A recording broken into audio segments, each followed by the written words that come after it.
नमस्कार, प्रादेशिक समाचार के साथ मैं राहुल शर्मा। पहले मुख्य समाचार। केंद्रीय मंत्रिमंडल ने प्रधानमंत्री उज्ज्वला योजना के लाभार्थियों के लिए एलपीजी सब्सिडी 200 रुपए प्रति सिलेंडर से बढ़ाकर 300 रुपए प्रति सिलेंडर करने को दी मंजूरी। मुख्यमंत्री हेमंत सोरेन ने पलामू में मेधा डेयरी प्लांट का किया उद्घाटन। कहा, लोग यदि दूध के व्यापार में शामिल कर लें तो किसानों की आय होगी दोगुनी और राज्य बनेगा सशक्त। राज्य के मुख्य निर्वाचन पदाधिकारी ने आगामी आम चुनाव के लिए प्रशिक्षण के दौरान मतदान प्रतिशत 80 से अधिक करने का अधिकारियों को दिया लक्ष्य। और लगातार हो रही बारिश से राज्य की कई नदियां उफान पर। पतरातू डैम का जलस्तर बढ़ने से आसपास के क्षेत्रों में हाई अलर्ट। और अब समाचार विस्तार से। सरकार ने उज्ज्वला योजना के लाभार्थियों के लिए एलपीजी सब्सिडी प्रति सिलेंडर 100 रुपए बढ़ा दी है। सूचना और प्रसारण मंत्री अनुराग सिंह ठाकुर ने बताया कि केंद्रीय मंत्रिमंडल ने प्रधानमंत्री उज्ज्वला योजना के लाभार्थियों के लिए एलपीजी सब्सिडी 200 रुपए प्रति सिलेंडर से बढ़ाकर 300 रुपए प्रति सिलेंडर करने को मंजूरी दी है। उन्होंने बताया कि मंत्रिमंडल ने तेलंगाना और आंध्र प्रदेश के बीच फैसले के लिए अंतर्राज्यीय नदी जल विवाद अधिनियम 1956 के अंतर्गत कृष्णा जल विवाद न्यायाधिकरण द्वितीय के संदर्भ की शर्तों को भी मंजूरी प्रदान की है। प्रधानमंत्री नरेंद्र मोदी की अध्यक्षता में आर्थिक मामलों की मंत्रिमंडल समिति ने उत्तरी कोयल जलाशय परियोजना के शेष कार्यों को संशोधित करीब 2430 करोड़ रुपए के केंद्रीय हिस्सा करीब 1800 करोड़ रुपए की लागत के एक प्रस्ताव को अपनी मंजूरी दे दी है। शेष कार्य पूरा होने पर यह परियोजना झारखंड और बिहार के 4 सूखाग्रस्त जिलों में 42,301 हेक्टेयर क्षेत्र को अतिरिक्त वार्षिक सिंचाई प्रदान करेगी। मुख्यमंत्री हेमंत सोरेन ने आज पलामू में मेधा डेयरी प्लांट का उद्घाटन किया। इस मौके पर उन्होंने कहा कि पलामू के लोग यदि दूध को व्यापार में शामिल कर लें तो किसानों को आय दुगुनी हो जाएगी। इससे गांव मजबूत होगा और राज्य सशक्त बनेगा। आज से ही हम किसान भाइयों से हम आग्रह करना चाहेंगे कि आप सब लोग भी अपने किसान पद्धतियों को आने वाले भविष्य के साथ जोड़ने का प्रयास कीजिएगा।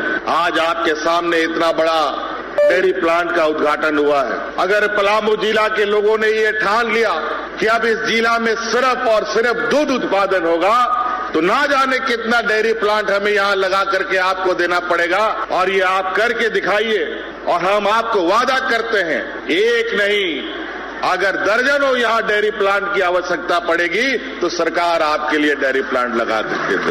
मुख्यमंत्री ने डेयरी प्लांट को 21 करोड़ 90 लाख रुपए का अनुदान का चेक भी दिया।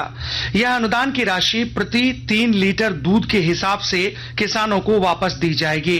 इस मौके पर उनके साथ कृषि मंत्री बादल पत्रलेख और वित्त मंत्री रामेश्वर उरांव भी मौजूद थे। मंत्रिमंडल निर्वाचन विभाग के तत्वावधान में आज रांची में राज्य के सभी विधानसभा क्षेत्रों से संबद्ध सभी एईआरओ के 2 दिवसीय क्रमागत प्रशिक्षण का शुभारंभ हुआ।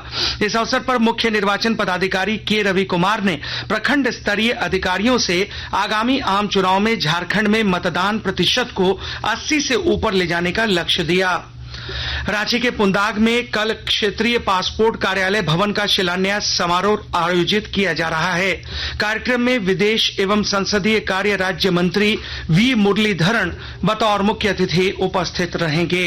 प्रधानमंत्री नरेंद्र मोदी के वोकल फॉर लोकल के कथन को साकार करने के लिए जामताड़ा समाहरणालय परिसर में पलाश मार्ट कैफे का शुभारंभ किया गया। आकाशवाणी के ताजा तरीन समाचारों के लिए आप हमारी वेबसाइट newsonair.com पर लॉग ऑन कर सकते हैं। ताजा समाचार x handle @AIR News Alerts और Facebook page all India radio news पर भी उपलब्ध हैं। आप प्रादेशिक समाचार एकांश के x handle @AIR News _Ranchi और फेसबुक इंस्टाग्राम पेज तथा YouTube channel AIR News Ranchi पर भी हमारे बुलेटिन सुन सकते हैं। प्रादेशिक समाचार आप आकाशवाणी रांची से सुन रहे हैं। शेष समाचार इस विराम के बाद। पल में यहाँ पल में वहाँ बेरोक टोक ये जाए हर जगह प्यार से पुकारे जो जहाँ गाँव हो कस्बा हो या शहर हो या किसी किसी प्रदेश की हो राजधानी, इनका नहीं है कोई सानी। ये है दूरदर्शन, ये है आकाशवाणी। घर घर तक पहुंचाएं आपका विज्ञापन। आकाशवाणी और दूरदर्शन के विभिन्न चैनल देश के किसी भी कोने में विज्ञापन देने के लिए प्रसार भारती के मार्केटिंग प्रभाग से संपर्क कीजिए। विराम के बाद एक बार फिर से आपका स्वागत है। जमशेदपुर स्थित राष्ट्रीय धातुकर्म प्रयोगशाला NML अपनी स्थापना का 82वां वर्ष मना रहा है। इस अवसर पर राष्ट्रीय धातुकर्म प्रयोगशाला के ऑडिटोरियम में एक कार्यक्रम का आयोजन किया गया, जिसमें मुख्य अतिथि के रूप में सेल रांची के कार्यकारी निदेशक निर्भीक बनर्जी थे। श्री बनर्जी ने बताया कि देश में अभी आधारभूत संरचना का विकास बहुत ही तेजी से हो रहा है और यह सभी उद्योगों में भी हो रहा है। हमारा ग्रोथ रेट बढ़ रहा है। देवघर में 25,000 राशन कार्डधारी अनाज का उठाव नहीं कर पा रहे हैं। उपायुक्त विशाल सागर ने पूरे मामले की जांच के लिए आदेश जारी किया है। और जानकारी के साथ हमारे देवघर संवाददाता।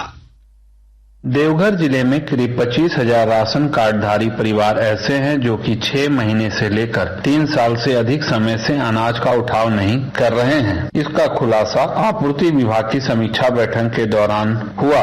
इस श्रेणी में राष्ट्रीय खाद्य सुरक्षा एवं राज्य खाद्य सुरक्षा योजना से जुड़ी ग्रीन राशन कार्डधारी परिवार भी शामिल हैं। डीसी विशाल सागर ने इसकी जाँच कर रिपोर्ट देने के लिए आपूर्ति विभाग से कहा गया है। 6 महीने से लेकर 9 महीने तक राशन नहीं उठाने वालों की संख्या 21,000 है और 12 से 15 महीने तक अनाज नहीं उठाने वालों की संख्या 3200 है। जुट गई है। आशीष कुमार अम्बस्ट, आकाशवाणी समाचार, देवघर।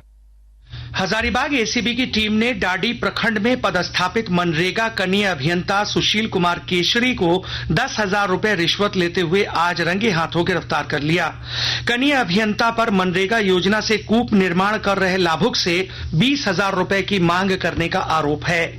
साहेबगंज में रविवार को गुड़ बाजार में हुई 2.5 लाख की डकैती मामले में नगर थाना की पुलिस ने 3 लोगों को गिरफ्तार किया है। गिरफ्तार आरोपियों के पास से घटना में इस्तेमाल मोटरसाइकिल और हथियार बरामद किए गए। चीन के हांगशाओ में 19वें एशियाई खेलों में भारत ने आज अब तक 1 स्वर्ण, 1 रजत और 3 कांस्य पदक हासिल किए हैं। पदक तालिका में भारत 16 स्वर्ण, 27 रजत और 31 कांस्य सहित 74 पदक जीतकर चौथे स्थान पर है। भारत का ये एशियाई खेलों में अब तक का सर्वश्रेष्ठ प्रदर्शन है। राजधानी रांची सहित राज्य के कई हिस्सों में आज सुबह से रुक रुक कर भारी बारिश हो रही है। वहीं पिछले 24 घंटे के दौरान कोल्हान, संताल और पलामू प्रमंडल समेत राज्य के कई इलाकों में भारी बारिश हो चुकी है। लगातार हो रही भारी बारिश के कारण रामगढ़ जिले स्थित पतरातू डैम का जलस्तर बढ़ चुका है। इसे लेकर जिला प्रशासन हाई अलर्ट पर है। लगातार वर्षा के कारण सरायकेला और खरसावां को जोड़ने वाली संजय नदी पर बनी गोविंदपुर पुलिया डूब गई है। वहीं खरकई नदी का जलस्तर भी बढ़ गया है। इधर लगातार हो रही बारिश के कारण खूंटी जिले के तोरपा शहरी क्षेत्र में लोगों की परेशानी बढ़ गई है। जल जमाव की सूचना पर तोरपा सीओ सच्चिदानंद वर्मा और बीडीओ दयानंद कारजी ने जल्द ही जल जमाव को दूर करने को लेकर ग्रामीणों को आश्वस्त किया। और अब संक्षिप्त खबरें। सरायकेला जिले के आदित्यपुर बस्ती आई रोड के लोगों ने बस्ती के एक मकान को दूसरे समुदाय को बेचे जाने के विरोध में थाने पर विरोध प्रदर्शन किया। रांची में मनरेगा के तहत संचालित उन्नति परियोजना का सफल क्रियान्वयन कर ससमय मनरेगा श्रमिकों का प्रशिक्षण पूर्ण करवाने और ग्रामीणों को सीधा लाभ पहुंचाने को लेकर मनरेगा आयुक्त राजेश्वरी बी ने पदाधिकारियों के साथ बैठक की। साहेबगंज समाहरणालय स्थित सभागार में उपायुक्त रामनिवास यादव की अध्यक्षता में स्वास्थ्य व्यवस्थाओं की पहुंच लोगों तक सुनिश्चित कराने के लिए जिला टास्क फोर्स की बैठक आयोजित की गई। साहेबगंज जिला के आकांक्षी परियोजना प्रखंड मांडरों में आंगनबाड़ी केंद्रों में ग्रामीण स्वास्थ्य व्यवस्था और पोषण दिवस पर पोषण मेला का आयोजन किया गया। और अंत में मुख्य समाचार एक बार फिर। केंद्रीय मंत्रिमंडल ने प्रधानमंत्री उज्ज्वला योजना के लाभार्थियों के लिए एलपीजी सब्सिडी 200 रुपए प्रति सिलेंडर से बढ़ाकर 300 रुपए प्रति सिलेंडर करने को दी मंजूरी। मुख्यमंत्री हेमंत सोरेन ने पलामू में मेधा डेयरी प्लांट का किया उद्घाटन। कहा, लोग यदि दूध को व्यापार में शामिल कर लें तो किसानों की आय होगी दोगुनी और राज्य बनेगा सशक्त। राज्य के मुख्य निर्वाचन पदाधिकारी ने आगामी आम चुनाव के लिए प्रशिक्षण के दौरान मतदान प्रतिशत 80 से अधिक करने का अधिकारियों को दिया लक्ष्य। और लगातार हो रही बारिश से राज्य की कई नदियां उफान पर। पतरातू डैम का जलस्तर बढ़ने से आसपास के क्षेत्रों में हाई अलर्ट। इसके साथ ही आकाशवाणी रांची से प्रादेशिक समाचार का यह बुलेटिन समाप्त हुआ। नमस्कार।